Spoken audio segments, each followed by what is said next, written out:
আসসালামু আলাইকুম শাইখ, আমি ঢাকা থেকে বলছি। ওয়ালাইকুম আসসালাম ওয়া রাহমাতুল্লাহ। মাশাআল্লাহ, বলেন। জি। শাইখ, আমার প্রশ্ন হচ্ছে পারিবারিক কবরস্থান সম্পর্কে।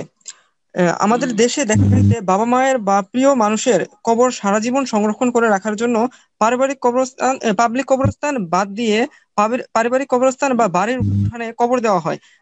পারিবারিক কবরস্থানের কারণে অনেক সময় দেখা যায় কি পরবর্তী বংশধরের সম্পত্তিও ছাড়তে হয়। এভাবে হুম। পাবলিক কবরস্থান বাদ দিয়ে মানে বাড়ির হুম। উঠানে বা পারিবারিক কবরস্থান দেওয়া কি জায়েজ বা উত্তম বিষয়? বাড়ির উঠানে তো জায়েজ নাই।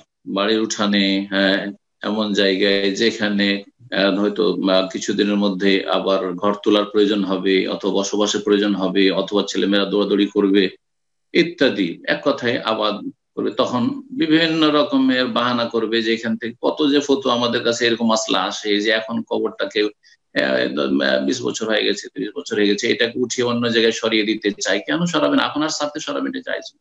সুতরাং উঠানে বা বাড়ির আশেপাশে একবারে আহ কবর পারিবারিক কবরস্থান যদি করে কেউ, তো জায়েজ নাই।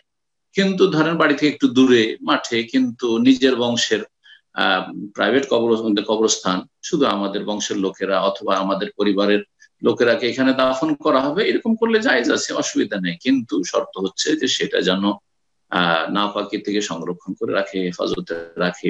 আর তারপরে সেটা আবাদ না করে দেয় চাষের মাধ্যমে অথবা বাড়িঘর তৈরি করার মাধ্যমে, এরকমটা না করে। এমন সময় জমি জায়গার দাম অনেক বেশি হয়ে গেল, লোক সামলাতে পারলো না, এইসবের উপর বাড়ি করে দিল অথবা সেগুলিকে আবাদ করে দিল, অনেক সময় বিক্রি করে চলে যাচ্ছে। তখন যার কাছে বিক্রি করলো সে আবাদ করে দিচ্ছে, এসব আমরা দেখেছি। সুতরাং এটা না করেই ভালো, তবে জায়েজ আছে।